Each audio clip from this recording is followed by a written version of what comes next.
సంక్షేమ పథకాల నిధుల విడుదలకి ఈసీ బ్రేక్స్ వేసింది. మరి ఈ నిర్ణయంపై మీరు ఎలా రియాక్ట్ అవుతారు? So EC has got enormous powers in this country, no doubt about it at election time. But my request to the EC, Election Commission, as a citizen or a Dalit or a democratic politician, నన్ను అడిగితే నేనేం చెప్తానంటే, even at the time of elections ఈ welfare activities వీటికి full stop పెట్టకూడదు, వీటిని బంద్ చేయకూడదు.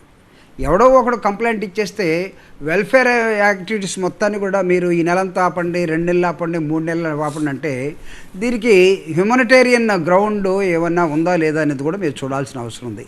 The element of humanity towards poor people or towards the welfare angle, this is most important. I think election commission కూడా దీని మీద మాట్లాడితే బాగుంటుంది. దీని మీద వాళ్ళ 3-4 ఒక నిర్ణయానికి ఫ్యూచర్లో వస్తే బాగుంటుంది. Welfare activities at the time of election అది ఆపటం అనేది సరైనటువంటి అంశం కాదు, నా పర్సనల్ యాంగిల్.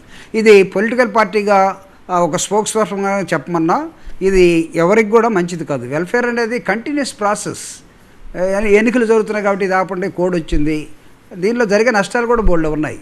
కాబట్టి ప్లస్ ఆర్ మైనస్ ఈ రెండింటిని కూడా జాగ్రత్తగా బేరీజ్ వేసుకొని, where after all election commission అయినా ఇట్స్ ఎ హైరార్కీలో ఉన్నటువంటి వన్ సెక్ట్ ఎలక్షన్ కమిషన్. అంతేగాని ఇట్ డజంట్ మీన్ దట్ అదేదో మొత్తం సుప్రీం అయినట్టు కాదు, లేదా సుప్రీం కోర్ట్ అది కూడా సుప్రీం అయినట్టు కాదు. It's only A part of administration, one wing. ఇవన్నీ కూడా ఆంక్షలు విధించేటప్పుడు అది వెల్ఫేర్ని నాకు తెలిసి వాళ్ళు వదిలేసి వెల్ఫేర్ చేసుకోవచ్చు అని చెప్పండి. తర్వాత వెల్ఫేర్ మీద ఎవరైనా సరే మాట్లాడేటప్పుడు కూడా వీళ్ళకేం హక్కు ఉండదు. తర్వాత ఎలక్షన్ అయిపోయిన తర్వాత వెల్ఫేర్ మీద బోల్డ్ ఎమర్స్ వస్తున్నాయి. వెల్ఫేర్ మీద మీరు ఆపిన వాళ్ళు వెల్ఫేర్ అయిన తర్వాత, ఎలక్షన్ అయిపోయిన తర్వాత వెల్ఫేర్ మీద మాట్లాడే హక్కును కూడా తెచ్చుకుంటే బాగుంటుంది. కాబట్టి వెల్ఫేర్ చేయనోడేమో మంచోడు అయిపోతున్నాడు, వెల్ఫేర్ చేసినోడేమో తప్పుడోడు అయిపోతున్నాడు. ఇది ఎలా అసలు? ఈ నాకు తెలిసి ఏ లాజిక్ పనిచేస్తుంది? సో ఈ కనెక్టివిటీ సరిగా లేదనేది నాకు మన అడ్మినిస్ట్రేషన్ అనిపిస్తూ ఉంది. కాబట్టి దీని గురించి వెల్ఫేర్ని గురించి ఎలక్షన్ కమిషన్ కానీ లేకపోతే ఇంకొక ఎవరైనా ఉన్నట్టు వాళ్ళు కానీ ప్రభుత్వాలు కానీ కొంచెం ఆలోచిస్తే మంచిదనేది నా అభిప్రాయం. బికాజ్ జగన్మోహన్ రెడ్డి గారు వెల్ఫేర్ 3, 4, 5 సంవత్సరాలుగా కంటిన్యూస్గా చేస్తున్న వెల్ఫేర్ని దాన్ని వాలంటీర్ల పేర్లతోటో ముసలి వాళ్ళని ఈరోజు మీరు ఇంటికొచ్చి పెన్షన్ ఇచ్చేవాడిని కట్ చేసి పడేశారు.